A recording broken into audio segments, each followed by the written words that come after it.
Oh boy. We have got a episode for you guys that we're going to have to try to keep frickin'. Oh dear. We're going to have to keep reeled in. Unstructured. It's very unstructured. I will say this. You want to ride longer? You're tired of sore and achy ass? Fix it with a high quality butt buffer seat cushion. Head over to lawabidingbiker.com/store. Check out our full line of butt buffer seat cushions. I run one on my street bike, run one on my KLR650. Would not leave home without it. Hey, Bikeaholics, Zero 3D has a wide variety of innovative products for your Harley-Davidson and a brand new line for the all-new Honda Goldwing named Gold Strike. Top quality, affordable chrome lighting and comfort products. Zero Gold Strike are the motorcycle LED lighting innovators for CAN bus plug-and-play system compatibility. Head over to lawabidingbiker.com/store and check out our full line of Zero 3D products. And if you do buy any products from our store, it's highly likely, that Oscar may have shipped it to you. I'll be touching your products. He will. He'll be touching your products, rubbing them on his nipple. Maybe both of them. Yeah, maybe. Yeah, maybe both of them. But you might get lucky and get a Oscar the Grouch sticker in there. If you do, that was literally placed there by Oscar. So I think you need to do it in all packages, dude. We got to get you enough stickers to put it in all packages. More. With love and care and unicorn tears. Hell yeah, dude. Don't forget, guys. Oh yeah. Shop, pay installments integrated right into the Law Abiding Biker store. You now have the option to buy products knowing you can pay in 4 equal payments, interest free. Y'all know what that's about. You asked for it. It's been there well over a year, and a lot of people take advantage of that. You're heading to Sturgis. You're heading somewhere else. A paycheck hasn't come. You ain't got the coin right now, but you need a biker grip or cell phone mount in your life, of course, or anything from our store. Well, there you go. There's your option, interest free, and you can get it on your bike before you head out on your trip. Here we go. Did you know there's a brand new video, Justin? A brand new video, you say? Yeah. Welcome back, you freaking bikeaholics. This is the podcast for the motorcycle majority of the Big MM, also known as the 99%. Large and in charge of the motorcycle scene more than any time in history. By being here, by listening, you're part of what we call the hashtag Biker Revolution. He's having a coughing attack. I don't know what happened. Poor guy. We do have one question before we get started. What are you waiting for, bikeaholics? Mount up and let's ride! Oh, there you go. Big Daddy Kane. Brought it out of nowhere. He did. He's always good for something. Bringing something different for something. Yeah. There you go. Ryan Urlacher here, your host of the Law Abiding Biker Podcast and your high-tech redneck. Now, couple things. This episode, we just got off talking about Tour Tech, which is an adventure rally we're on, and now we're recording. This is going to be all about the adventure market, dirt market, enduro, everything in between, some new bikes in the stables and stuff like that. So this really, we have no real notes. We're going to literally, we don't know where this freestyle, dude. Oh, yeah. Freestyle podcasting, bro. Ooh. I only go one way, and that's beta, bro. There you go, guys. We do have a new free video I want to announce real quick. Easy Harley-Davidson fork rebuild and seal replacement. You know, you get a leaky fork or get them before they are leaking. You can do it right in your own shop or garage. We will walk you through it. This comes a piece pulled out of a video from me and Oscar when we were doing some fork stuff. But again, easy Harley-Davidson fork rebuild and seal replacement video. It's out on YouTube, been out for a while. Don't pay a dealership to do that. You can find it. We'll put it in the show notes. Lurch will, lawabidingbiker.com/whatever episode number this is how you always get the show notes, or in your respective apps, whether it's Apple Podcasts or anything like that. Spotify, you can get the notes right in there. Now, we love our sponsors up front, and they are a reason we're still here after 11 years, but these folks are also a sponsor and a direct reason we're here, still going strong. They're some of our newest patron members we want to thank. Don Reimert of Newport News, Virginia. Frank Lentz of Genoa City, Wisconsin. And Matthew Alexander of Carlsbad, New Mexico. lawabidingbiker.com/Patreon, Patreon. That's right. Simply pledge a certain amount per piece of content that we put out. You're supporting us. There are benefits for doing that, such as t-shirts and stickers. You get access to the private Facebook group, which is a troll-free zone, nothing but bikers helping bikers and connecting with other bikers in there, guys. A lot of rides and meetup events going on. You get access to those. Premium videos up on request. And we just would love to get to know you a lot better in that private Facebook group. So No better time in 2024. Things ramping up. A lot of rides going on that the guys are organizing and gals in there, but you got to be in there. No dumb question. We talked about it last episode. Number one place to go to if you're having a problem and you have a question. A lot of very smart people in there ready to answer your questions without judgment. And no dumb question. I really say that. You can be the newest guy that says, I don't know I don't know where's the ignition switch on my bike? Yep. And nobody would even make a joke about that. They would send you a picture and, talk you through it. So it's a great place for beginners as well as a place for the most experienced, knowledgeable people that are in there. And you're looking at two of them right here. Oscar's in there, Big Daddy Kane's in there. And as you're going to see in this episode, these guys are a plethora of information, not only street, but adventure dirt. They live, eat, breathe motorcycles, but they know a lot more about this segment of the market for sure than I, and I have no problem saying that. So I like bringing them on. And we're going to just have a powwow, a lot of stuff going on. Let's start Big Daddy.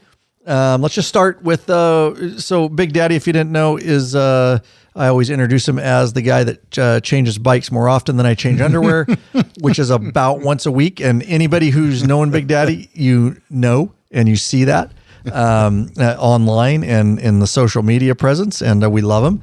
And it's great because he gets to talk about a lot of different bikes because he actually gets to experience them, dude. You never know what Big Daddy is up to with his bike. So why don't you talk about one of your most recent purchases and maybe a little bit of background and why. Let's just go from there. And then Oscar can tease you every chance he gets about the Norton antivirus bike you got. That's what I thought it was. Norton makes antivirus software. How do we spell that? Yeah, see, the thing is that with my Norden, say it, spell it for the audience. Norden. Yeah. Okay. It's just naturally accepts my big girth. He still has to take the supplements with this thing.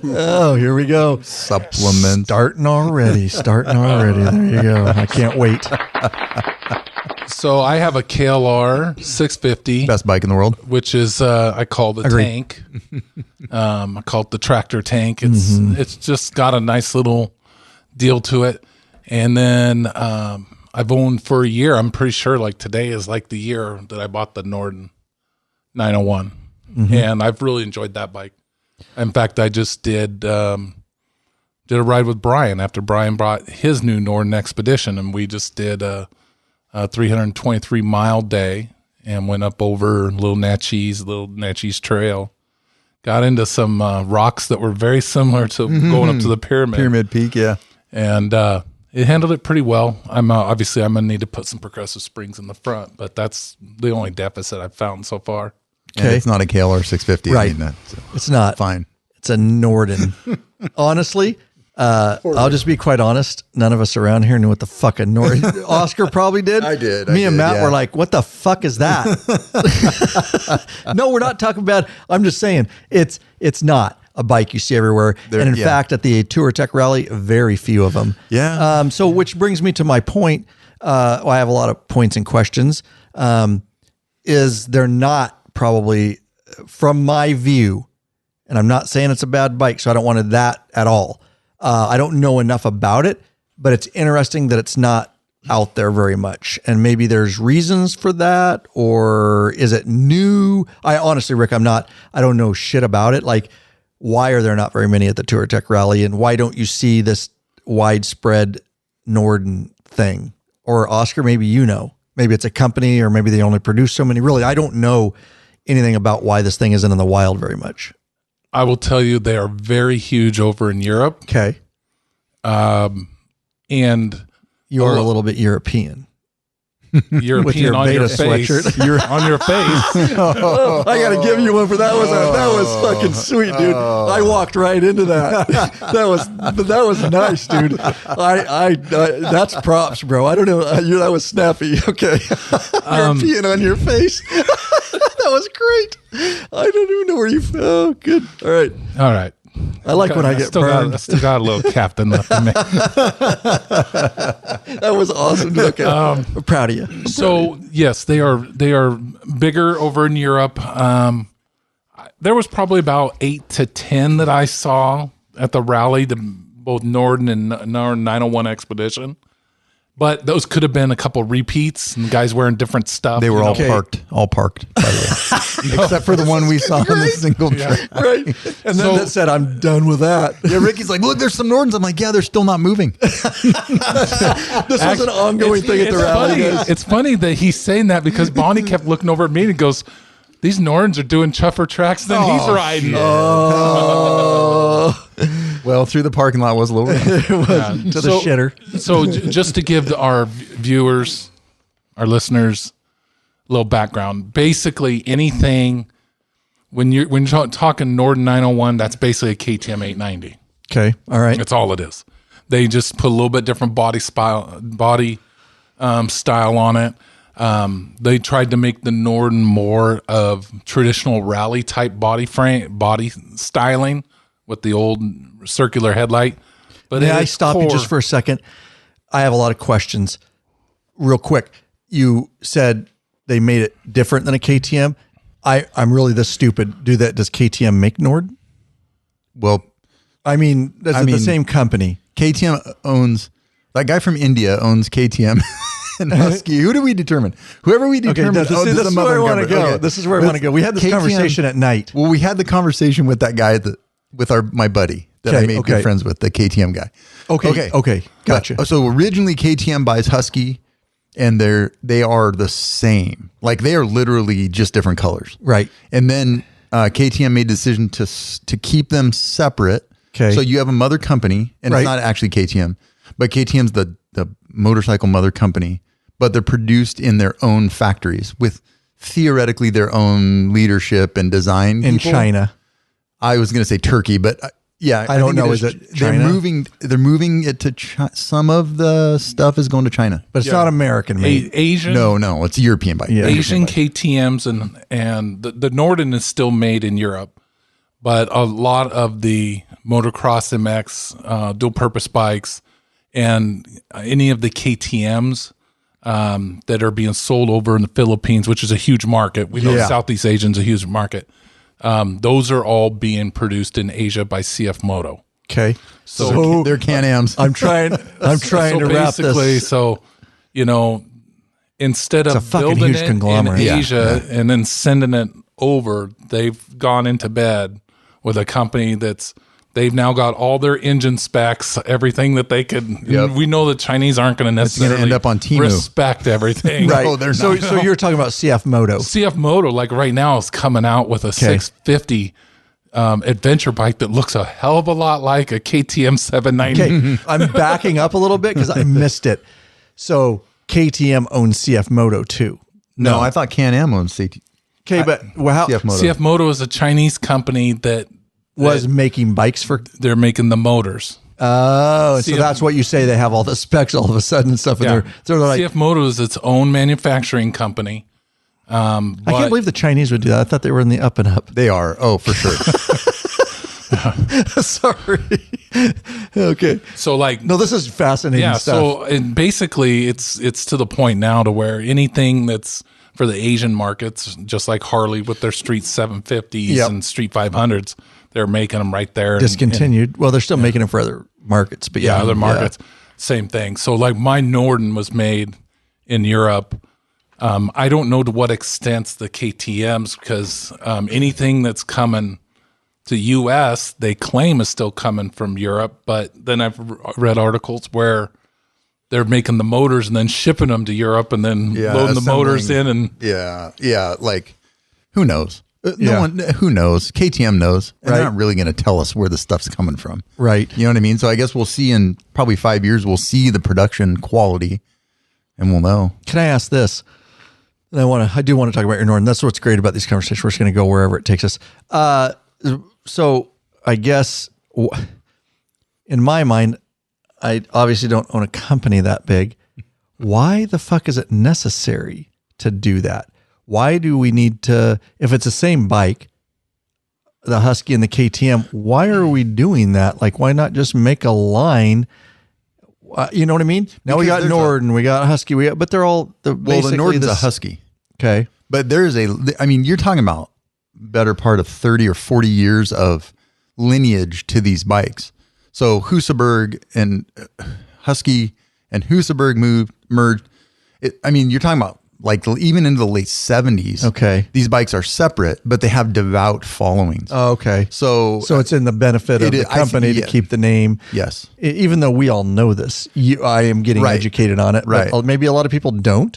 That just are like, I just love have Husky. to look They at have your no idea. registration. My registration for my Norden says make KTM. Yeah. Model. What does our Husky say? I just have it. I swear mine says KTM. Let me go get mine real quick. Hang on a sec. We're just pause real quick. It's such a mess. I think mine says KTM, but it might say HU. I'm pretty sure mine says KTM, and then it says a model Husqvarna. Yeah, I think that's what mine says. Weird. I need to ride yours, Norden. It's fun. What does it say? It says KTM. All right. Get my headphones back on here. You guys both got to guess. Does my registration say? I'm going to go with what mine does. Mine says manufacturer KTM, model Husqvarna, and then it says Norden. I think mine says something similar to that. Okay. Mine just has 2024 Husk, HUSQ. Oh, weird. I'm going to have to look at mine when I get home. TE300 is the model. Cool. It says exactly what it is. KTM wanted to keep them separate. Right. And so they diverged them, but I think the top leadership is the same. Okay. So who knows? It's so interesting. It's weird. One company. Well, it's like, the same with the motorcycle stores, JMP Cycles gets bought up by Revzilla, and then Revzilla by Cycle Gear. And it's just all the same, what is it? Komodo Holdings.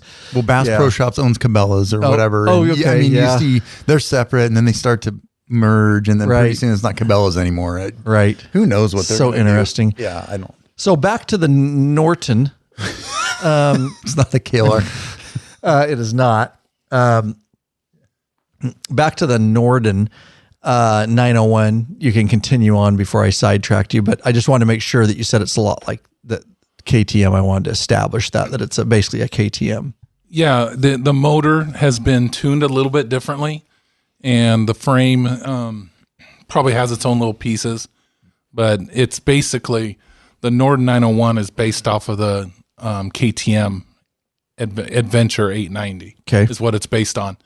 And then the 890 Adventure R, which is their, like what Bonnie, but hers is the 790 version. Husqvarna then has the Norden Expedition, which is the next level up. So I have the regular Norden, which has been perfectly fine for everything I've done it for. And then like Brian, he just bought a Norden Expedition, which then has some little extras and has like the suspension that's really good for like same stuff that's on the R models of the KTM. Okay. The WP? Yeah. And it used to be, me and him had this conversation years ago. It used to be that a lot of times new products that KTM was bringing out, they would bring out on the Husqvarna first and run it for a year or two before they put them on the KTMs. Like the big thing about the Husqvarnas, they use the link rear suspension. That's the biggest difference. The PDS. KTM doesn't. Yeah, because it's KTM. That is the real big difference, is that linkage rear end. And I don't know. Whatever. I've ridden both. I have no idea. I'm not that good. All right. Hold it. Have you seen the studio dog? You guys see him anywhere? No. I'm going to let him in real quick. Oh, okay. I think he got locked out in the... Oh. Luke. Oh, he's right there behind me. Oh, he's so quiet. He's just chilling. All right. So 901, Oscar basically said up there that it's neither good on the road or off road. Do you have any it's good rebuttal to that? It's nice in the parking lot. It's his exact words, and I'm firing things up here. I just I don't know. All I know is he bought a bike that's neither good on the road or off road. I think is what he said. Yeah, it's no beta. I'm gonna tell you this much. I mean, he's got some jealousy. He's got some jealousy that he needs to work through. I have KLR envy, is what I have. You can fucking have my KLR. Give me 5,500 shorts. Right. So tell me this. And we're not dogging it. I'm just teasing. This is all in good fun. No, I'm dogging it. You're just straight up dogging it. I'm trying to figure out what. Now I know, whether maybe it's a looks thing. I'm coming at this from a point of I'm not educated. I haven't looked at any specs on the Norden. That's what I have you for. What can the Norden do that the KLR650 can't? What does it do that a KLR can't? Oscar? I don't think Oscar's looking, he's waiting for yeah. I'm not trying. The thing is, I'm coming from a point of, but he's looking at me. I'm just asking the question. Why are you setting me up right now? I'm really not trying to. I'm trying to figure out for myself, like, why would somebody buy that bike? I think this goes back to the conversation we had years ago when I bought the BMW. Is there's guys, there's different, I look at different classifications of riding. What he's been doing is trailering up and doing enduro type track stuff. Mm-hmm. That to me is one side, right? I want to stick into stay in with the adventure touring. That's what I want to do. I want to be able to ride to a place, then go off-road a little bit and stuff like that. Now, so like a KLR can do. It can. Okay. It's going to get there a little slower. Okay. It's not going to have cruise control. Okay, see, this is what I'm asking. So for me, I'm looking at bikes that can fit my needs. I mean, anywhere I go, whether it be the Blues or here, I have to travel a great distance. Yep. And so I like having the cruise control. I like having I've never really had to deal with the ride modes much, except for I just put it into off-road. Yeah, yeah. But it does have some safety features there that other bikes don't. But I don't go so fast that I really need to worry about that stuff. But for me, the difference between a KLR and any of these bikes that you get into where you're spending more money, where it's KTM, Husqvarna, the new 650s, Suzukis and stuff, it's just like what you feel comfortable with and what you like. I wanted a KTM. KTM guy didn't want to waive the freight and the setup. Oh, is this the Husqvarna guy? He said, "I'll give you $750 off and waive the freight and setup." Okay. So the reason why I went with the Husqvarna was strictly deal based, knowing that basically the bike is the same as the KTMs. Okay, but makes sense. But there's some advantages. Like when I take the KLR off road, I don't really care if I wreck it. What do you care if you wreck that? A bike is a bike. I always wondered that. Like, I don't care. I mean, my Harley's $30,000. You just dump it on its side and pick it back up. I guess to me, it's part of the sport. I don't care. Yeah. An adventure bike's probably not going to look great if you're riding because it's a dirt bike. I guess I don't care. They're just more expensive to fix. Yes, I get it. Okay. So, okay. I mean, I really liked that red BMW I had. The problem was that ESA suspension just was not enough for what I was putting it through. Was that a 1250? No, it was 850. It was the 850. Oh, okay. Oh, that's right. It just, the suspension couldn't handle it. I mean, even with the Tortex springs and stuff, I was still bottoming out with that ESA suspension. And everybody and all the research I did, they're like, you need to go to a manually adjustable suspension that's meant for like off-road stuff. Okay. And that's the thing, like with the KLR, that you can't really get. I mean, you can replace the rear spring and you can put some progressive front springs, or you're going to spend a bunch of money. And this is why I always laugh about when people say KLRs are the best. KLRs can be the best if you want to sink enough money into them. Right. Or, I guess what's the best? I didn't sink that much money into it. I put springs, which were reasonable, and a spring on the rear, and that's all I've done to it. And it rode single track. I mean, yeah. Here's the thing. Ricky's right. That 901 is more roadworthy. That class, that category of bike is more roadworthy for adventure touring. Yeah.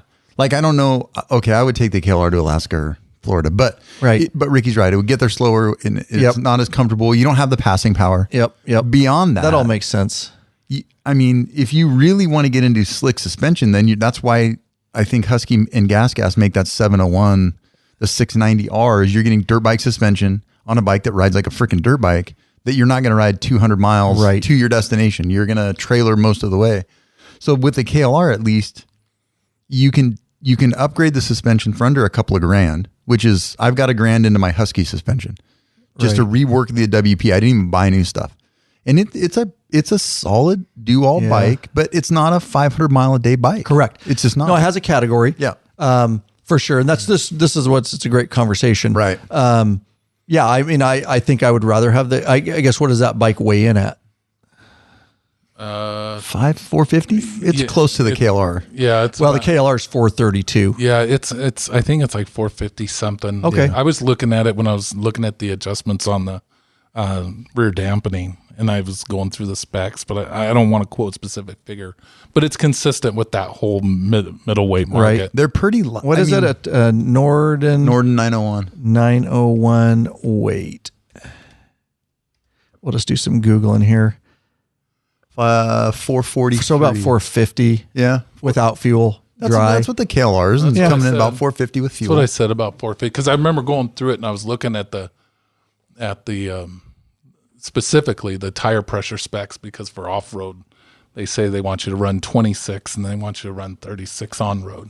See, I rode Mike's bike, and that is a nice bike, that 1090. It's a nice bike. Like, yeah, I rode that too I rode yours. KTM 1090 is what we're talking about. And off-road especially, I like the KLR better. Yeah. That KTM had awesome power. I mean, it's like 125, it's great power. Horse. It's fun. I see why he likes it. But it felt big. Yep, and it me felt too. kind of cumbersome. And then I get on your KLR, and yours is set up a little softer than mine, old right. one.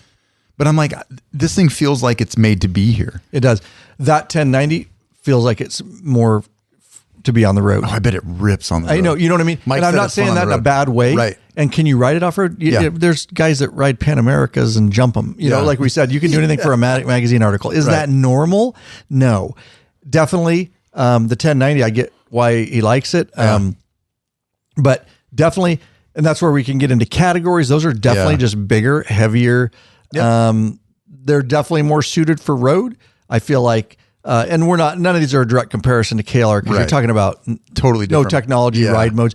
KLR is an entry level bike, but it is hard to beat for an entry level bike until you really dial in what you're going to be doing. And in Rick's case, if you're going to be doing a lot more road or long distance road to get to dirt, that's true. That's where the KLR, is going to, but as far as off-road, I agree. The kind of stuff we were riding at TourTech, I'd rather have my KLR. Yeah, I agree. Because it's just what we're riding. But if I definitely, once you get on the road, that's where that thing is going to shine more, I think that's why I was tried to succinct it into different categories, because the KLR's best is the first category. When we first got into this, we were just saying, Norden. We were just all saying, oh, adventure riding. Yeah. We're just adventure riding, right? Well, no, there's people that take bikes and they trailer them and they do races. That's racing. Yeah. It's not adventure riding. Right. To me, the adventure riding is getting on, whether it's on road, off road, whatever you're doing, it's a destination type deal. Yep. And so that's why I like my Norden more. It's way more comfortable riding than the KLR is. Right. I would agree but if with that. I was going to go up to the hills and I'm not worried about if something breaks and I'm not worried about what it's going to cost, and I own the KLR, then I'm probably going to ride the KLR. Which means you'll ride it a little more freely, because that's true. Legitimate point. Like, that is true. Even the plastics on those Norden, that's expensive to fix. You're riding a bike where you don't give a crap if you bounce it off a tree, which is why I bought the KLR. Then you ride more freely and you push a little harder. You have more fun. They are different categories. I don't know. Yeah. I'm a cheap ass, and so I'll take the KLR. Right. I just would. But here's the perfect. This is all Kawasaki. But he took the KLR to TourTech, by the way, instead of the Norden. Yeah, for a reason, because the best. Right. No. I was going to take the Norden. He's like, your Norden isn't going to fit in my trailer. This is never going to stop. I love it. He's like, your Norden won't fit in my trailer. I would say what Kawasaki really needs to do, and they're not going to, because this goes back to the conversation we had where why would they do this? Right. Yeah. But if Kawasaki wants to get serious about shit, they need to come out with something, and it needs to be a more refined motor. Yeah. It needs to have cruise control. It needs to have modern day ride modes and stuff. And then the bike will be $12,000-$13,000. And people say, well, why would I pay $13,000 for a KLR when I could just pay that for a KTM 890? Oh yeah. Or something like that. So it's a double-edged sword. It is. You think, okay, diehards, what if they give this to you? What happens now? Now it's too expensive for you. Now you don't want to spend that, and now they're out the money. They can make $1,000 where they can up the compression just a little bit. They give it 45, 50 horse. Yep. They get up the compression, 50 horse. They can use Showa suspension. Right. And I think for $7,000, you got a pretty sweet ass bike. Right. Yeah. And again, speaking of categories, that we can go down, or that's what we're doing, a rabbit hole. Oh yeah. All the way. That's exactly what I love about the KLR. I don't want on my off-road bikes necessarily. I don't want ride modes. I don't want traction control. I don't want all that stuff but that's just how people are different. I want to feel, I'm the traction control. Yeah. I am the throttle control. I surface appraisal. That's part of the fun to me. Yep. Is working the bike and I know that I'm doing everything. But that's just, but you hit the nail on the head. Preference. You're talking about it's fun to me. Off-road. Yeah. Right. So we can split the categories. Are you like I'm riding a lot of road to get to some off-road, or am I primarily is the off-road my focus? Or is a bike that kind of does it all, right? Which is where the Norden lands, right? Because it does ride the road well. Yep. It just isn't as great in the off road. Or the KLR does the off road great. It's fine on the street, right? To get you places, but it's not touring bike, right? And so off road, I would take the KLR. I think I think it's very much Pan America, too. Back into you. Throw the question back. Like your question is, why this? Okay, we're going to Prudhoe Bay, Alaska. Next July, we're going to Alaska. If we were do you want to ride my Norden, or do you want to ride your KLR? Totally different kind of riding. I would take the KLR. You would. He's hardcore. I would not. Yeah. But yes, no. And again, if we were doing that type of riding, but we aren't. That's true. And so that's why I haven't had the need. Now, someday when we do, go up there, I will definitely look at a Pan or something like that. You know what I mean? For that. Definitely, because that's just long distance and that's not technical riding. None of that is technical. Yeah. So you're just sitting, I think it just better defines what we're all agreeing on here. Yes, it is. There's different. Like I would love to sell my KLR and I would get a 701. Yeah. And my 701 would be my bike that I take up to the Tortec Rally each year. See, I would never buy a damn 701. I would love that. What are they thinking? Yeah. Well, it's got the wider rear end, so it's more comfortable than the 501. 501 is just basically a dirt bike. It's not a KLR, bro. He likes the wide rear ends. I love the big old fatties. Well, good. I put the stock seat back on mine. Write a damn check. And this whole time I thought you had a serious point, Oscar. I thought you were going to come with something technical. No. I've got one down ready for him. It's got a brand new stock seat. I would take the KLR over that 701 in a heartbeat. Yeah. I think the KLR owns what it is. And I don't know, Husky, that 701, I don't know what they were trying to do with that model bike, but because Gas has one too. I get the 501, I get the 500 series EXC like you rode. Well, the 690 and the 701, I don't know about I know the Gas has a 500. They've got a 701 or 700. Yeah. It's a white and it's a red. They're all basically the same bike. Yeah, just one says Gas. That's another thing. I want to ask. Gas. Why did you come up with a company name called Gas? I know. Well, they started as Italian. They're their own company for quite a while. They're making pretty impressive race bikes. And they were making trials bikes. Yes, they are trials. They're a trials bike company, right? But they originally sold the red and white Husqvarnas when Husqvarna was red and white. They sold that off to a whole nother company. And then they brought in Gas, and they assumed the red and white. And now you've got Husqvarna. They're having to come in with all the heritage stuff, which I do like. Yeah, I do too. I like all this heritage stuff. Yeah. What's the heritage stuff? They roll the graphic schemes back to the 80s. Oh, okay. So they're cool graphic schemes. Blue and white. And like my Norden's all black and yellow versus Brian's Expedition is more blue and white and silver. They have a little different, but they've got some throwbacks on some of the two strokes and stuff like that. They're pretty trick looking. Yeah, they're cool bikes. All right. So you clearly talked Brian into a Norden. So why did he go with or how did he get into adventure riding? How did that turn? Brian Goat, guys, just a reminder, hasn't been on the podcast in a while. Worked in the law-abiding biker store for a long time. He's been on some episodes in the past, but he's always been a street guy, never been an adventure. Here's what we're talking about, crossover, which is exciting to me. Here you got an old-time Harley guy that's never ridden an adventure, later in his life, and now he's like, yeah, I want to. This is it's inspiring, and I love it. The guys are willing to do. I think we're going to see more and more of it, especially with podcasts like this too, where we are doing both and crossover. So yeah, how'd that come about?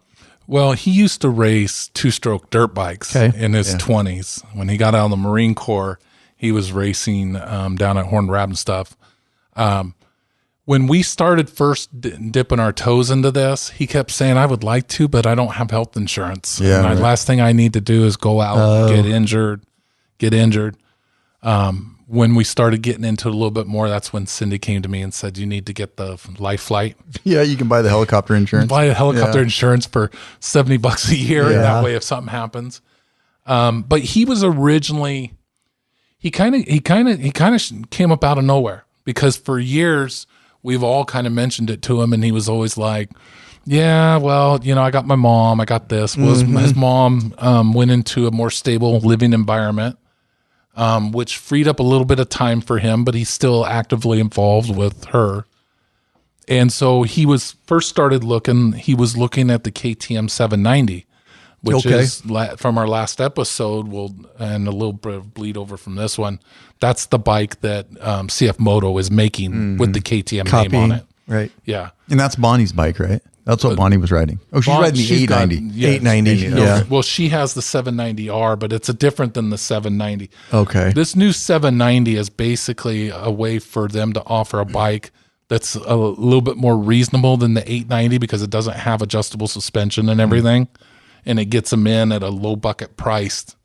They're like $9,700. Yeah. They're Adjustable. So adjustable suspension, you're telling me there's nothing on it to adjust it? No knobs, no rebound dampening. Clickers. That's what they're called, clickers. Oh. Yeah. Oh, you better learn that, buddy. Clickers. What are they? What I'm talking about? What's on your Husky? Oh, yeah. Those are clickers. Gotcha. They do click. It makes a good, that's a good name. Very distinctive click. So that bike has none of that? No, it just is what it is. Set up like we're setting There's this no up sag? for 180 pound. Does it have a sag adjustment? No, we're setting this up for a 180 pound guy. This is what you get. Okay. It's got an adjustable spring in the rear. It's got preload. So you can preload adjust. Yeah. Okay. But the front isn't like my Norden or your guys' Huskies. But he was looking at that, and then he started looking at a KTM 890R, and I kind of did the little talk with him. I was like, this is a great bike, but this bike is not going to be what you're going to use it for. And he goes, well, what do you mean? And I go, this KTM 890R is meant for somebody who's like literally every weekend riding 100 to 125 miles up to go basically tear up the dirt for the weekend, versus the regular 890 or the Norden 901, or you could even say maybe the Expedition, because the Expedition is a little bit more road oriented than the 890R, but comes with the big boy toys on it. But that's why I was trying to explain to him. I'm like, you get that 890R and 100 miles in on the road, you're going to be like, this sucks. Yeah. This bike is not meant to be read like, are there people that do it? Right. Yeah. But even Bonnie will tell you that's not what this bike, right. Yeah. This R model is for, I'm riding the 50 miles. Yeah. Yep. And then I'm going to go tear up the dirt, versus mine has more of a balance that I can kind of mix into there. So he was looking at the 790, then he was looking at the 890. I actually tried to get him to look at the Pan America, and he was sold that he didn't want the Harley because they still had a lot of recalls and issues with the electronics and stuff. And there's been some quipes about the braking systems and stuff. And he's like, and I said, well, Brian said it was good to go. I would buy one. I mean, if they came out with the middleweight Harley Davidson, I would have bought one, but I also wasn't all up in all the recall stuff that they were having on the Pan Americas too. So I wasn't prepped for that, but I just knew that when I saw the Norden and I saw the round headlight and I saw the Dakar style front fairing, they definitely have a different look. It kind of took me back to being a kid opening up the magazines in mid 80s, late 80s, and you're reading about these races and these guys are on these bikes. That's kind of what it did for me. Plus I liked the fact that it was a Husqvarna, and there was a dealer in Tri-Cities. There's a dealer here. There's a dealer up in Ellensburg, versus we're losing KTM dealers. So really, Yeah. We talked to the guy, one of the dealers. I talked to him about it, and he said that KTM's backed off that. Anyway, that side note, I'm going to tell you that earlier, and I was going to. Well, you'll have to share it with us because maybe it's good information. Our viewers, Yeah. Well, we're listeners. Well, yeah, they they know because too, they yeah. literally said come pick up their bikes, and they were waiting like any day for them to come in and pick up all their bikes. Well, I don't know about down there, but the other one we talked to, I asked him, hey, I heard this rumor, and he said, yeah, KTM started off that way, and then he said so many owners complained, hey, we're not selling these bikes here. We don't sell them for a reason. We sell these bikes in this area, that KTM backed off that. So they're going to back off that. What he was talking about, the other one, Prosser, that KTM was trying to force all dealers to sell every bike. And the dealers were like, well, we don't sell adventure bikes in Prosser. I don't need your 85 cc electric bike. Right.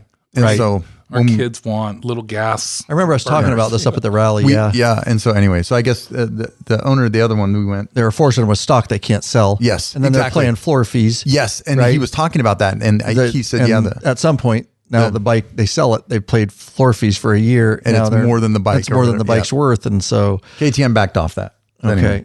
Anyway, before we digress, I want to talk about those foot pegs because I like doing that. Okay. So we were at the rally last year. We came across one of the vendors, Motion. I think their they're Motion Factory Racing. Motion Factory Racing, and then I don't know why, but the box had like pro something on it. I don't know what that meant. So this year I'm on the WR. Because he's a pro. I'm on the WR250 with foot pegs just a little bit wider than a penny, which are amazing. No, I'm kidding. They suck. Yeah, right. That first ride we did was miserable. Yeah. I couldn't stand. I couldn't sit. Anyway, so I cruised down there. I'm like, I have to get new foot pegs. I have to get a wider foot peg. And they were the only ones. And so, but Ricky had said he liked his. So I said, hey, bro, I really, really, and he looked at him and Dustin laughed. Ha ha ha. How are you riding this bike with these foot pegs anyway? So he threw a set on, and when we did Sugarloaf, and then the next morning the single track, and I was like, I went over to him. I'm like, I have no idea why these foot pegs kick ass, but they kick ass. I can't put my finger on it. Yeah. So we did the single track, and I realized, so the theory behind these is they move. They're on a bushing, and they move front to back a little bit. And so my balance is, for me, they rescued me because my balance is terrible. So normally I'd hit the throttle and I'd kind of fall back a little bit. The peg was moving with me, and I was keeping contact. So I was actually, anyway, I figured it out on that single track. Like I could stand. I normally sit to be connected. And I've heard other guys say that. Oh, I sit to be connected to the bike because my balance is shitty. Anyway, so I don't know. It's weird. So I emailed them like 2 weeks after the route. I talked to the guy and he said, oh yeah, they're in Bend. He goes, we ride hard enduro. Bend, Oregon, right? Yeah, hard enduro. And he goes, I go through a couple of sets of bushings a year, but he said, they're the real deal. I use them. And so I'm like, well, I have this Husky and I don't know if I can afford 2 sets because they're $200, with tax or whatever. Whatever. 2 sets, one for both bikes. Yeah. Okay, so I was going to buy 2 sets. But I'm like, I don't know if I have enough money or whatever. So I emailed them like 2 weeks later. Hey, bro, this is what these pegs did. I think they kind of are correcting my balance issues. Not perfectly, but you know what I mean? Can I please have the rally pricing? I was so whiny, dude, just whiny. But the dude was super cool. So I got a set from my Husky and I got to test him yesterday and it is legit. And he gave you a rally price? And he gave me the rally. Badass, it is dude. badass. Like, and I told him, hey, I need something to tame this beast. And so that was that ride we did. I put him on and rode yesterday. And I found myself standing. Now we had the debate about standing, but I found myself. It's not a debate. Yeah, the preference. Yeah, or depending on each guy stands for different reasons. Yep, yeah. Right. I found myself standing a ton more, which took more pressure off my arms. Right. That's ultimately for me, the goal is, you start gripping so tight your forearms burn out. So I like companies. These dudes are local. I mean, Bend, but I like companies like that, like Lab, and I like to support them. So I'm not getting anything from them, but that was cool that and the guy's like, oh, I remember you on that Yamaha. And I says, yeah, bro, your foot pegs they're the shit. I've been through, and I put a set of, I won't name the company. They're not bad. They're expensive. A lot of people run these foot pegs. And I did too. And they're fantastic. They just, for me, I wasn't finding, I don't know how to explain it. Yeah. So the Motion pegs that move, they literally move forward to back. Right. For me, with the balance, it was amazing. And going downhill, you're constantly pushing. My triceps would burn out. The foot peg rolls forward a little bit, which makes it easier to get under the shifter. Anyway. Interesting. My question on that would be, because I don't have any experience with them. I like the technology. You haven't experienced them. My concern in my mind on those, because I always know on a flat peg, like the TE, exactly where my brake is, and I know exactly how much to touch it. Now my peg is rocking forward into my brake, and or it's rocking back, and now I've got farther between my foot to the brake. I don't know if it's not. That's my it's brain. Not that dramatic. Okay, that's what I'm wondering. They actually sell 3. Does that make sense? What I'm saying? Yes, because I haven't experienced them. That's in my mind. That's what I was thinking. See, I got him last year, and he almost bought a pair. For I his almost bike. did. Yes, I almost did. And I got mine, and I just have the green bushings in the KLR, because the KLR already had the 1 1/4 inch drops, the blocks to drop. Okay. So I just got regular pegs, and so I stuck with. He recommended just sticking with the blue, and it's like a bluish green deal. Stick with that. But there was other harder ones. But even at that, like on the KLR, when I'm up moving around quite a bit on it, and like on that second day of the little chum stick, I didn't even notice it rocking like how he's describing. I don't even feel that. I know it's doing it, but I've had them for a year, and so it's not that dramatic. That I'll have to try You'll yours. have to. Once you get on there, and these were the medium. These weren't the hard ones or the soft ones. Okay. These were just the green ones. Now, the pair I have for my Norden, this is how impressed I was by this company, and we're giving them some free advertising here. Yeah, who cares? But at the end of the day, if it helps you, if you're a guy that's riding from Seattle or from Oregon or whatever, and you're starting to get into this like us, I needed to hear from people what are good products, because I wasn't sure. Right. This company I think is legit. If they're listening, send me a set for review, and I'll be happy to review them. Yeah. I got a set, that one of their drop spindle sets that were already dropped for the Norden. Oh, you got a set for the Norden? Yeah. Oh, right on. Yeah. They were just their first series of actually already dropped. I got the drop set for my Husky. Yeah. So I got the drop, and about a month later, they sent out an email saying they were sending us new spindles because they found out that guys are tying their bikes off in their trailers or their trucks on their foot pegs, which I was always told not to do that. I do that all the time. But they say they don't recommend it. Well, apparently their spindle they had an issue with somebody's spindle broke out of the deal. So they basically went and produced longer spindle bolts. Oh, to make them the more thread. Yeah, so more they won't thread break. go into Oh, it. got it. But I never even used them on mine because, one, I don't use mine like that, and then number two, I don't tie them down like that. But so I haven't used them, but I still have them if I ever wanted to replace them. But I think that was just on the drop ones, or at least what I bought. But I really like them. They're totally like rebuildable. So if you break a piece, and affordable, other than the mount itself, which you shouldn't break, everything else you can just like buy, like the bushings. The guy's like, I was like, hey, I'm riding like 60, 70 hours of trail a year. How often am I don't want to buy a foot peg. I got to keep putting money into. And he's like, well, I go through about 2 sets of bushings a year. Well, the bushings are $9 a pair. I'm like, I can afford that. I'm not doing that hard enduro that I'm going to go through 2 sets of bushings. Right. So they give you extra bushings. So, you could, in theory, try the one that comes in. And if you think, well, maybe I should try this harder bushing and see how that relates, then you're not spending the $9, and maybe you like that more. But that came up because now they're making a lockout peg. Because I was like, the MX guys and the GP hair scramble race guys aren't going to like that much movement. Mm-hmm, right. It's good for slow trail. Right. But they're making a lockout peg. So with the bushing, you get some vibration reduction because it's a bushing mount.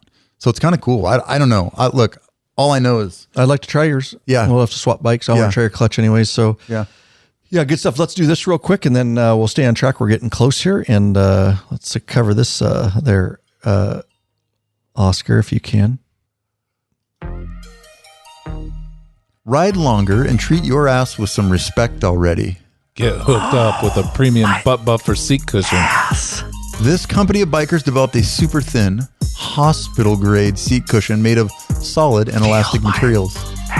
And it's unlike gel pads that will leak if punctured. My ass is leaking. The truth is, the butt buffer is designed not only to slide around on your seat, it's all the motorcycle stalls a second and easily cleans up. And yep, it needs cleaned up after Ryan's been sitting on the damn seat. With plenty of models to choose from, they assure you'll have a comfortable ass when riding. Head on over to Law Abiding Biker store and get yourself the butt buffer. Oh, my ass. This comes to you direct from the Peanut Gallery production company. I love it when I make other people do it, and then I can just be in the background. It's the best. Lurch, our game lurches to try to keep a straight face, but he can't. He's only done it like once or twice where he actually nailed it, and I couldn't get him, so I change it. If I stay at the same, he can get it. If I change anything, then he's like, son of a bitch. It'd be like in Top Gun when Iceman goes like this, and when he goes, hot, like that, Yeah, he goes, Yeah, he just that's what I can't imagine going, ass. ass. Oh, too funny. Wow. All right, so we're moving along. I want to bring it back to so we talked about last episode Tour Tech. I've been looking at dirt bikes for literally, again, I say forever. Big Daddy changes bikes more often than I change underwear. I'm more of a cautious guy. Here's the deal. I have the oldest Harley here now. That's true. True. Well, I held that title though for a long time. Maddie does. Maddie does. Yeah, Maddie's Maddie got No, Ray. Well, it depends on the Ray's club. getting a new bike over. He is. Did you see that? Yeah. He asked, here's Ray's question in our group me. He's like, looking to purchase a new bike. First, is it worth it to purchase these? He's like, do you watch any of my videos, bro? Is it worth it to purchase the extended plan 48 months? And I said, it's about $300 extra. I said, no, with and everybody's thumbs up, love. I'm like, dude, have you not listened to, I don't think he does. My wife said to me this, you guys can fix anything on that bike. Correct. You don't need the extended warranty. Yep. I'm like, yeah, you're right. Duh. They sell extended warranties because they rarely ever lose money. It's right. all a money. Anyways, we're not going to go down a warranty thing. All right. It's ridiculous. So I've been looking at, here's the deal. I wanted a dirt bike bad. And I've been Oscar knows I've been through these ups and downs where I get very obsessed. Yeah. And we start texting for like a week, Midnight questions. And then I'm all ready to buy one. And then lab and my regular paying job, I just get too busy. Yeah. My whole thought process was, my deal is I got a full-time police motorcycle job. I've got Law Abiding Biker Media that I run. And I've got a KLR and I've got a Harley and I've got obligations. And I'm just like, my problem is I'll buy it and it'll sit. And so I'm approaching retirement, year and a half away or so. I'm going to get one. That was my deal. As soon as I retire, bam, I'm done. Cause I have time and we'll go during the week. I'll break off from lab cause that's all I'll be doing. But I had so much fun on the single track. It reinvigorated me like, okay, now's the time. Why not just get it now and it'll be there and I'll get it all set up the way I want it. Yeah. Ride a little bit. Ride it as often as I can. And then I'll just roll it into retirement. So I am the proud new owner of a 2024 Husqvarna TE300 and we'll break that down a little bit. Oscar really guided me to this bike and he guided me to perfection because it is absolutely everybody you talk to about that bike. And I've talked to a few different guys that have owned them or have them. And it's unbelievable bike for what it is. Yeah. I definitely was happy. It's a 2-stroke. Something about a 2-stroke. It's just an unbelievable, the smell, the sound. I grew up with 2-stroke bikes. The power delivery we'll talk about on this thing. It's not the 2-stroke I rode in high school. No. It's amazing. So let's dive into that a little bit. So interestingly, it's an enduro bike by specification. Yep. So hold your thought for a second. Yeah, sure. This is the perfect time for me to bring this up. So we are obviously changing and we're evolving as a group. We call ourselves the LAB-Adventure crew. Yeah. So with him getting rid of his KLR and now you getting this, now it seems like I'm going to have to get a street legal enduro to partake in all the stuff that we want to do. And then like, he's going to have to get another KLR so we can partake in everything. It's almost like that's why I said in that post, it's cool, but it's kind of weird because at first we were going to ride to places. Now this is opening up. It's a different, how we're going to maneuver all this. My 450, I can put DOT tires on it and I'm not going to ride it, 500 miles a day, but that 450, I can put DOT tires on it and I can ride it. It's not great, but I can ride it it's a dual sport, not an adventure bike. So I could do the BDR in a weekend and stuff on it. It's just not, as comfortable even as the KLR. So that's one of the reasons I bought it in the very beginning. I wish I would have bought a 300, but anyway, I bought it because I can dual sport it too. Exactly. It brings up a good point. Here's where I sit. The KLR, you and Brian want to go riding on your Nordens for the day up in the forest, and I'm available. Guess what I'm taking? Yeah. The KLR, because I know what you guys are riding, and that's great. I don't need that, and the KLR is much more, suited for fire roads and gravel roads, and plus we got to ride a lot of road to get there. That's the bike I'm taking. This, by all means, the TE300 two-stroke is by all means a dirt bike, but it can be dual titled for street, and I did do that just because. But I would not look forward to riding that even from here up to 12 to get to it. I'm just not. So I'm trucking it. I throw it in the back of the truck a lot, but I do live very close to the LT Murray, where I, within 5 minutes I can be in dirt. And so just so I could ride it around home and get to dirt roads, I did. And plus for service road, you're supposed to be licensed for street. And so there's a lot that goes into that, but by all means, it's a dirt bike, and I got it for its purpose, which is dirt and single track. And it will be in the back of the truck a lot, even though it is dual titled. So, with that said, back to the two-stroke, just the little bit of riding I've did on it. It's not the two-stroke of what I grew up on. No, it's amazing how they can make a two-stroke power very linear. Yes. Awesome. It's not, it sounds like a two-stroke, and make no mistake about it. The power is linear, but you still have to manage throttle because it will still throw you on your back. Oh yeah. It can very much throw you on your back if you're not managing throttle properly, but not like the old two strokes that was everything now. And you just had to fucking when that power band hit, you better be ready. I was on my ass a lot when I was a kid on a two stroke because I would just get a little too aggressive. Oh man. So this is amazing.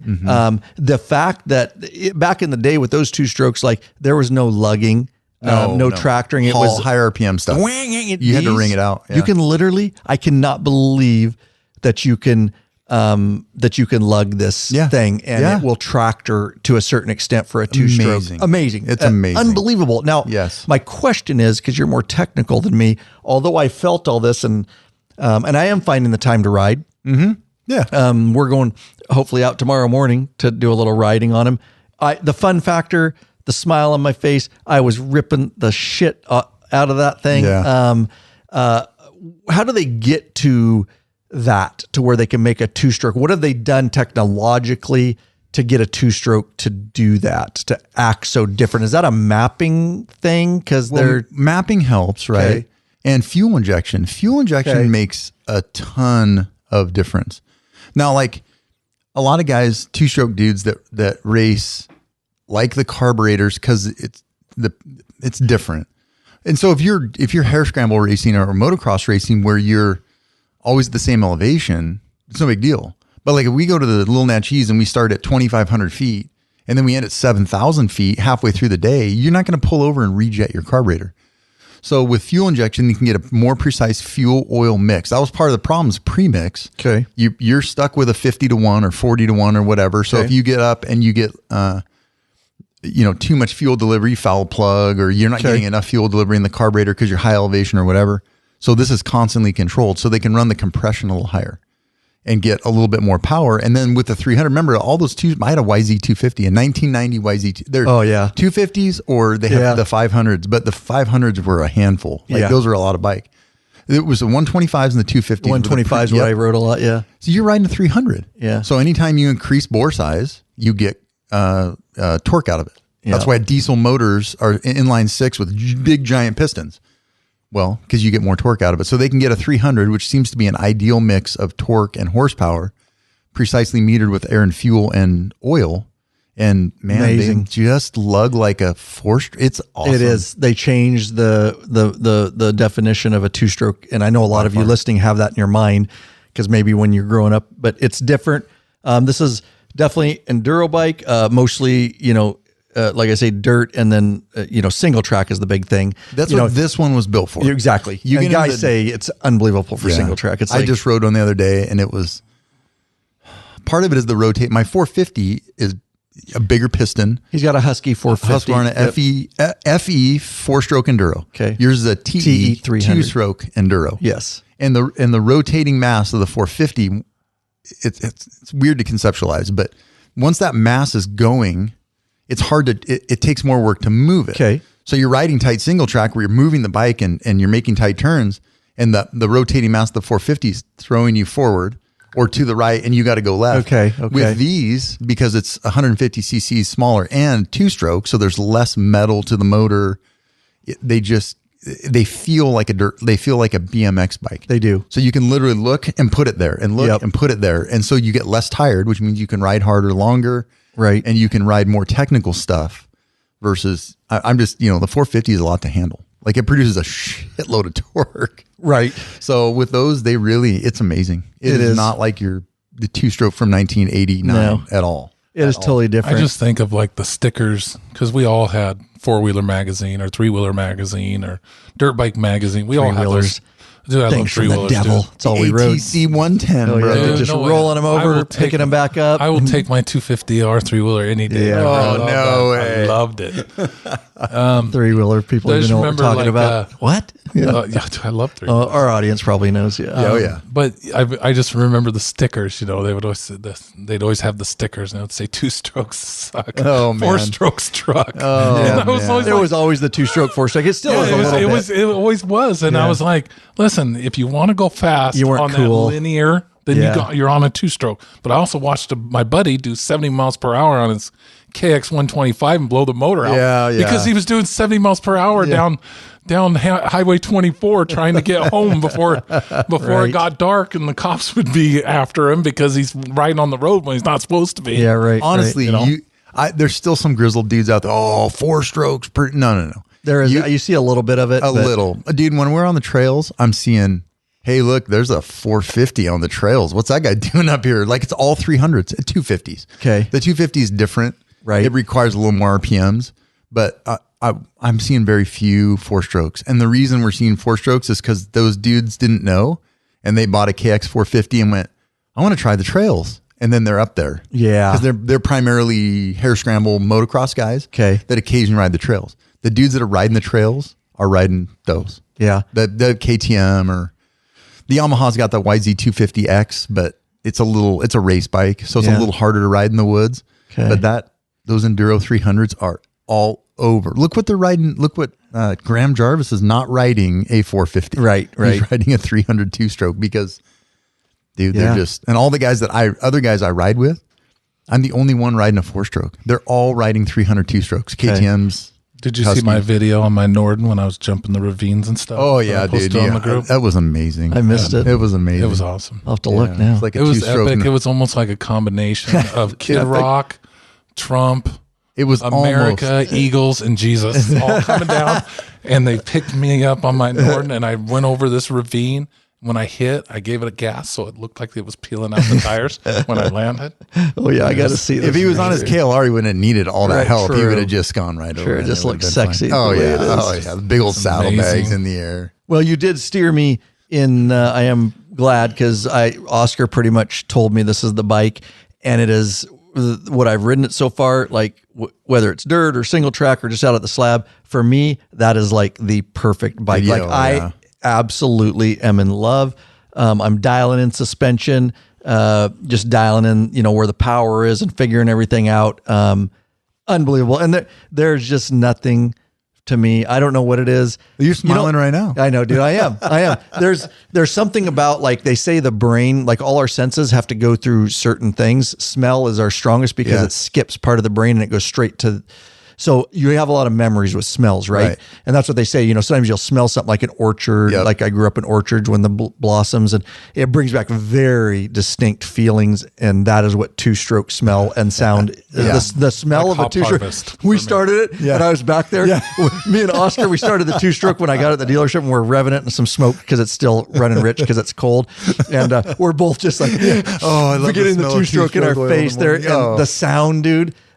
Even with that, can't beat it. Oh God, you just want to rev it all day. You just even while you're driving, you just can't stop just fucking revving it, dude. You're right on. It's the same thing like during hop harvest. Yeah. Smelling the hops, it takes you back to, getting your ass up early. Usually go do 2-a-days football and then you take a nap and then go to afternoon practice and then you're in the trucks in the evenings running trucks all night. And then what do you get out of a 4-stroke? No one has any memories of their 4-stroke like that. No, you don't. Oh, look, it's not that they're not great bikes. They are. They remember the sticker. 2-stroke suck.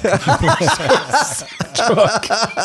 That's the only sticker I remember about. I do like. I was riding with a buddy yesterday. He's riding a 500 EXC 500, and the sound of the big bore 2-strokes or 4-strokes in the woods. That brr is cool. It still sounds cool. It sounds cool, but it's not the same as the 2-stroke. It's not. It's probably different for guys that grew up not in our era, and there's more 4-strokes that's all they've ever ridden. True. But it's there was no. I mean, 4-strokes were unheard of until I got in my teens. It seems like from the group I hung out with, finally one of my cousins got a 4-stroke, and you're like, what the fuck is that? Like in the mid-90s. Start that thing. What is that? Yeah. Mid-90s, yeah. Emissions killed 2-strokes for a while. And yes, I remember this. Yes, and then it was only 4-strokes. If you had a 2-stroke, it was because it was old, vintage, but no one was really producing a lot of 2-strokes. Yep. And then, late. Same with jet skis, same thing. Yep, same thing. I had 2-strokes, and then all of a sudden you couldn't get a 2-stroke. 2-stroke lawnmowers. I mean, there's 2-stroke everything. And then like Bonnie's bike's an older KTM she had. Yeah. Mid to late 2000s, the 2-strokes start coming back with fuel injection. Okay. But the fuel injection didn't really get popular till like 5 years ago. And now they've just made a huge resurgence. Yeah. So, I mean. Because they're more refined. Economy friendly. Apparently they're okay now. I don't riddle think me so, this. but I think it puts out the same as a 4. It looks like you're putting out gas and you're burning fuel. That's what I'm saying. Riddle me this. Then why, and I'm not pro or con either way, why is the 2-stroke the perfect trail bike over a 4-stroke? Explain to me why. It's because of the power delivery. And so exactly what I was going to say. Yeah, I just rode. I'm referring to Oscar on this because he guided me to this bike, and I believe I want to understand why. Yeah, because most people aren't going to think they're going to be like the rotating mass, right? It's the or 4-stroke. I just want something that's a good bike. So sell them why the 2-stroke. It's the rotating mass. If you understand, like, okay, how a motor works. The crank is spinning. Yep. And you have a piston. So the reasons you can feel it when it's on the kickstand and you rev it, the whole bike moves a little bit. Right. So in a 4-stroke, the 300 for the 2-strokes is real popular. There's not many 300 4-strokes. Okay. So you're in the 250 or there's some 350 race bikes, but you're in the 250, 450 4-stroke class. So if you think about a diesel motor, really big piston, that piston can only spin so fast because of mass. Yep. Right. Okay. So you have a crank attached to a 450, a larger piston, and all of that is moving, and it's moving in a certain direction. To change directions, momentum requires an outside force, to move the bike into a different direction. Make sense? Mm-hmm. So a 2-stroke is a smaller piston with less moving parts, meaning a smaller crank, producing the same horsepower and torque. See, that's the thing, right? A smaller 2-stroke, smaller motor provides just as much as a larger 4-stroke, right? And it's how the power comes on. I rode my buddy's KTM version of yours. His is a 23, or maybe even a 24, but KTM version of your bike on the exact same trail I've ridden half a dozen times on my 450, and it just. I don't know. It's hard to kind of explain until you just ride them both. You just ride it, and you just touch the throttle, and it doesn't snap like the old 2-strokes. Right. The power's there, and you can wheelie up and over stuff, but it just goes where you want it to go. You have to more intentionally do that, right, than accidentally with the 50. Right. Yes, because it's more linear. Yes. Right. Right. Exactly. Yeah. And so we swapped back, and my buddy got off, and he goes, He goes, I see why you get. And he rode a YZ 450 out at the slab with us. Yeah. Because he's like, the vibration is way worse, more rotating mass, more. It's a thumper. So it's that single piston. So you get more vibration. And he's like, it feels cumbersome. Okay. Which is why that EXC 500 you rode. Right. Dudes don't ride them a lot in the woods because it's just it's not heavy weight. Right. It's heavy movement. It's like running in soft sand versus running on the pavement. Okay. A 2-stroke is running on the pavement. You can speed up, slow down, but when you're in the sand, you feel slow and cumbersome. That's a good analogy. Yeah. The big 4-strokes, and then the 250 4-strokes require more rev. So you have to have more experience, because if you're not paying attention, you have to keep the momentum going because they don't have the torque that the 450 does. Gotcha. So much to it. This is why I asked Oscar before I bought a bike. This has been what I've been looking at, the TE300, this exact bike for 2 years. Oh, it's it's everything you said it was. Yep. So, and I rode the TX. Why didn't you get the gas? The gas. What's that? I have no idea. Ask Oscar. The gas. This is what Oscar told me to get, and this is what I got. So this is what KTM did. And I give them some love for this because they made the Husqvarna models a little more stable, and their gas has got their entry line. In fact, you can get that's the X-Trainer's the Beta. So the gas model is supposedly cheap. They're cheaper. Like you can get into that bike for like $9,000, but it doesn't have the same components. They're more production components, not custom components, like a forged triple clamps and stuff like that. But gas went a la carte. So you can get on Gas's website and build your bike from the ground up. You start with whatever model you want, and then you from $0 to $5,000 in suspension, $0 to $5,000 in seat, but the gas is a little bit cheaper with fewer options. The Husky, more stable, like they don't change as much stuff, not quite as fancy. And then the KTM's got sometimes a little fancier options. I really like the Husky brand. I guess you could have gone with the XCW 300. Yeah, we talked about that, but I have old texts. We were looking at those. I wouldn't know you like the Husky brand, considering how much shit talk you say over the my Norden. Yeah, I know, dude. Exactly. I didn't know till today they even made them. Just kidding. Yeah. So, anyways, let's do this real quick, and then we'll finish this, and then we'll take it out of here with any final thoughts. Hey, Bikeaholic, searching for new and exciting motorcycle products? Zero 3D has the products you dream about for your bike. Check out their wide variety of innovative products for Harley-Davidson and Honda Goldwing motorcycles. Zero 3D's got your back with chrome and black parts, lighting, and other comfort products. No modifying, cutting, grinding, or welding for an easy installation. Yep, equals less time installing and more time riding. We love that. Zero 3D has a design team of riders with over 40 years of experience with a passion for design and innovation. Zero Goldstrike are the motorcycle LED lighting innovators for CAN bus plug-and-play system compatibility. They pride themselves on great customer service. Got a question? Get in touch with them. Email sales@zero3d.com. Give them a call, 715-808-0027. Check out your local Harley or Honda dealership and ask for Zero or Goldstrike parts. A new leader has emerged, so check out Zero 3D's custom line of Goldstrike products for the all-new Honda Goldwings. Better yet, help support us and head over to lawabidingbiker.com/store. And check out our full line of Zero 3D products. If you're lucky, you'll get a Oscar the Grouch sticker in your box. We need to get Lurch some stickers so we know who packaged it, either Lurch, and then our next hire, whoever that is, we'll have to make a nickname and get a sticker for them. So the bad part is if I screw up the order, it's stamped. Right, that's true too. Yeah. You guys can just email me directly. We'll still throw you under the bus. So I'll just get on email. That was Oscar's fault. People can't get mad at you though. They love Oscar. I don't know. Maybe people love you. I do mess up an order a time or two, but it happens. It's life. All right, so that's my newest bike to the stable, and I am doing light videos on it, but obviously we're still very much street centric, and I just don't have enough time to do all the dirt bike stuff. But out of the box, that bike the suspension's amazing on it, WP suspension.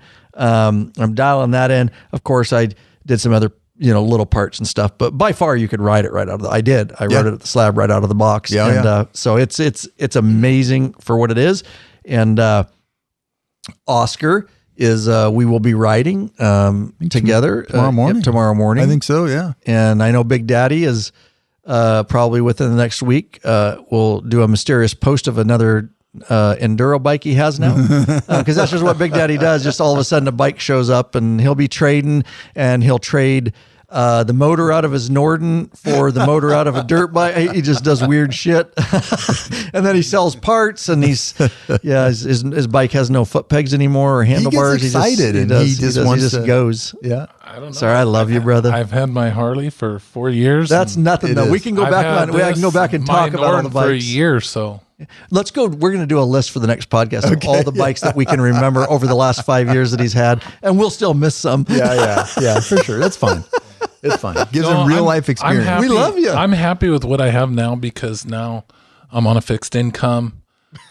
Top Ramen became high quality food. Here we go. Got kicked out of the store. Justin took my spot. Kicked out, whatever. I sent you the motorhome. You wanted a motorhome. I had to start collecting cigarettes outside of the Goodwill. Here it comes. So that I could resell them. It's been horrible. But you got the Norden. I have to reuse my baseball shoes that I only make like $300 coaching for an entire year. I have to reuse the shoes. Oh, wow. People are like, why are you wearing baseball shoes? And this is all I can afford. It's getting deep in here. We need some sad music to go with this. The one that I love. Air Supply.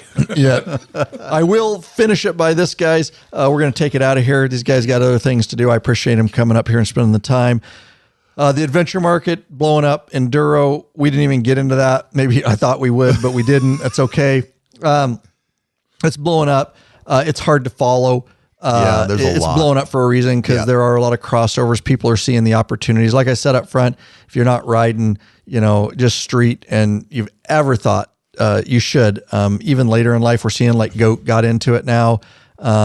Just you're missing a lot of opportunities, a lot of experiences. Still ride street, ride hard. I love street. I ride it every day on my police bike. It's bread and butter for me, but being able to ride these different environments and just the sport of it's glorious, especially single track. Yeah. If you don't think I work out routinely and I run, always have, I feel like I'm in fairly good shape. But I will tell you, if you want a fun workout doesn't seem like a workout, if you don't think riding a dirt bike like this, and especially on single track or anything, is not one of the best, and you can't recreate that in any gym. You just can't. No, you'll sweat, you'll breathe. It's muscle. It's an amazing workout, and that's the best kind of workout. Is the one that's fun while you're doing it.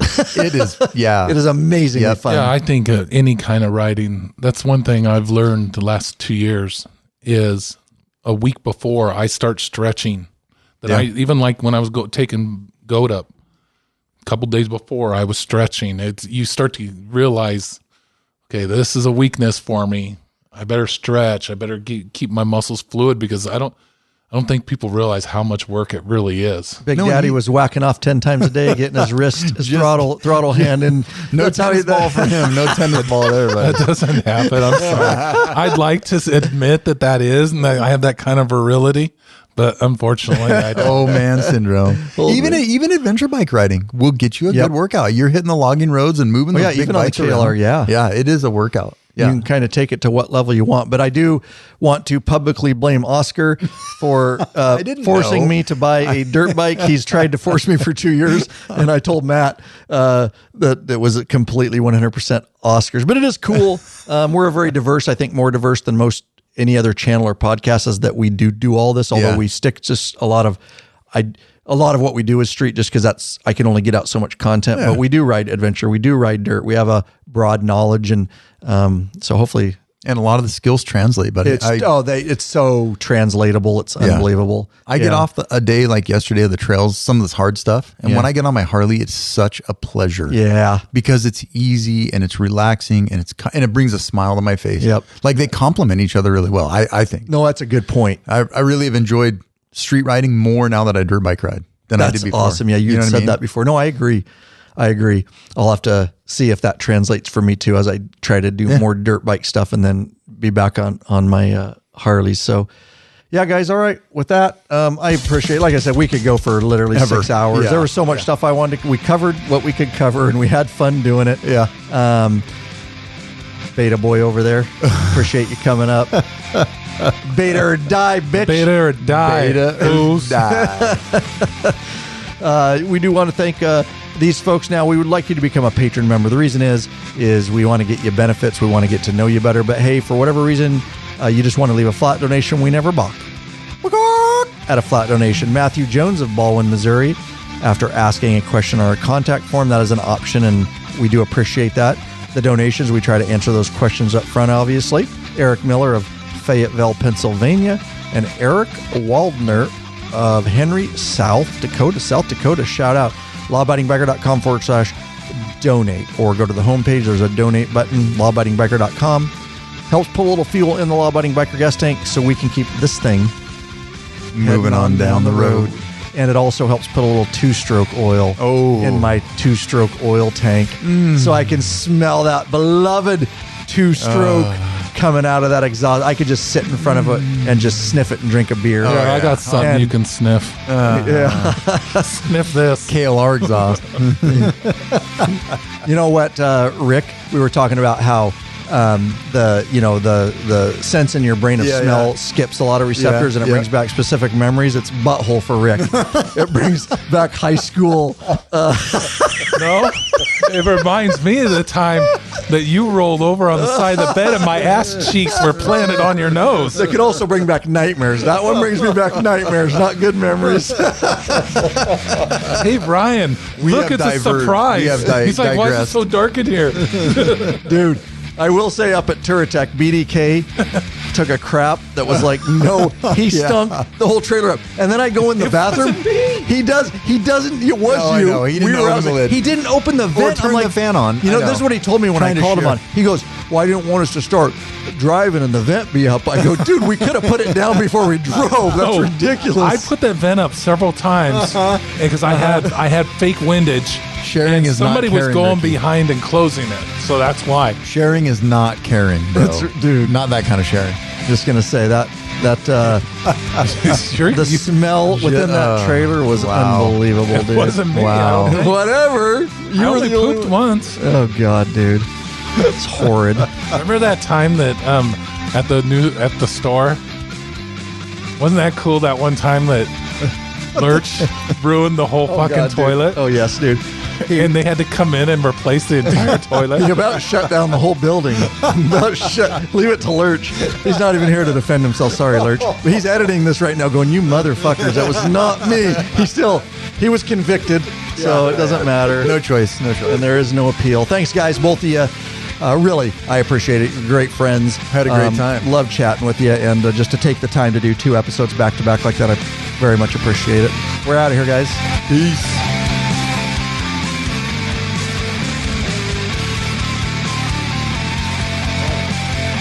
That'll work out.